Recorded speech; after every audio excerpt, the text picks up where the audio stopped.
अस्सलामुअलैकुम। Champion one day cup जो कि कल से शुरू होने वाला है इकबाल स्टेडियम फैसलाबाद में।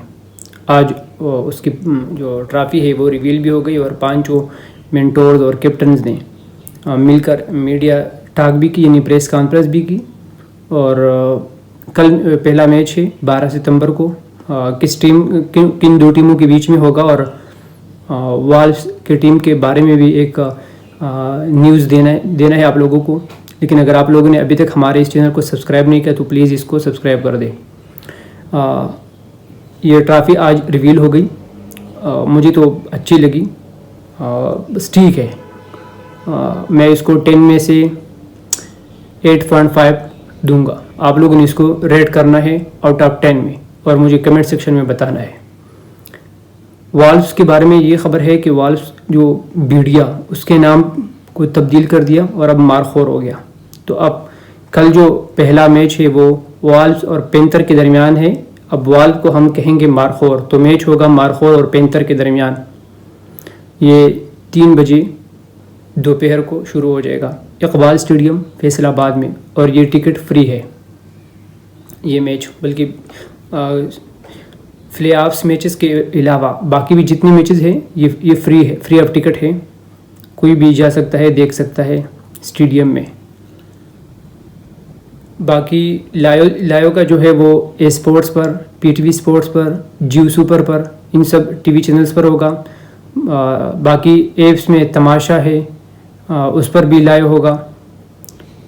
और प्रेस कॉन्फ्रेंस में सब ने बातचीत की, लेकिन जो अहम मौजू है वो ये है कि ये चैम्पियन वनडे कप बहुत अहम है।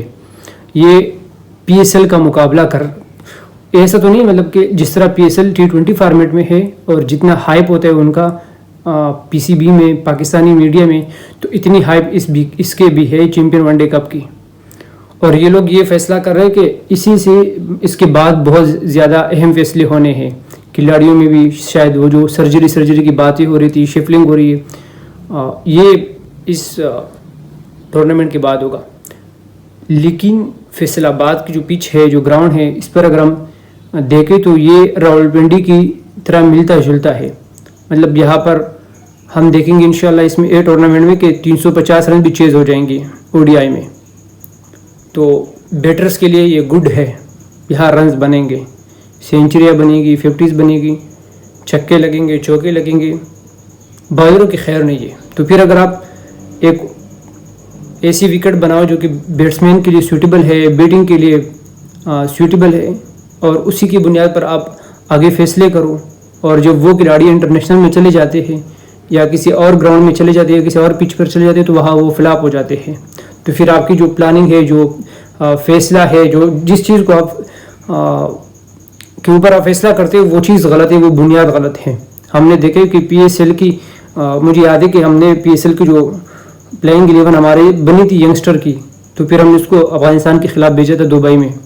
3 T20 का सीरीज़ था और 2 हम हारे थे और 1 जीते थे मेरे ख्याल से। तो वहाँ पर हमारी जो पीएसएल की जो बेस्ट प्लेइंग 11 थी वो फ्लॉप हो गई थी।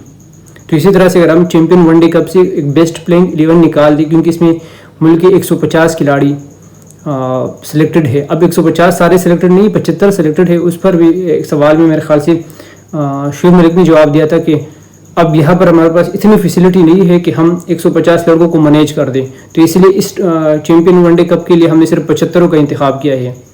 और ये जिस तरह से डिस्कवरिंग चैम्पियन का जो पूरा फार्मेट है, ये T20 फार्मेट में भी होगा और 4 रोज़ा में भी होगा। तो कुछ खिलाड़ी T20 फार्मेट में खेलेंगे, कुछ वनडे में, और कुछ खिलाड़ी ये 4 डे क्रिकेट में खेलेंगे। तो ये एक सवाल होगा जो कि सेम उसी तरह पीएसएल की तरह क्या हमारी यहाँ पर जो बेस्ट प्लेइंग 11 बन जाएंगी वो भी आगे फ्लॉप होगी। तो इस पर जो जवाब मिला वो सेटिस्फाइड नहीं था। वो कह रहे थे कि हम कोशिश कर रहे हैं कि हम विकेट में ग्रास हो, बाउंस हो, बॉलर के लिए भी सूटेबल हो।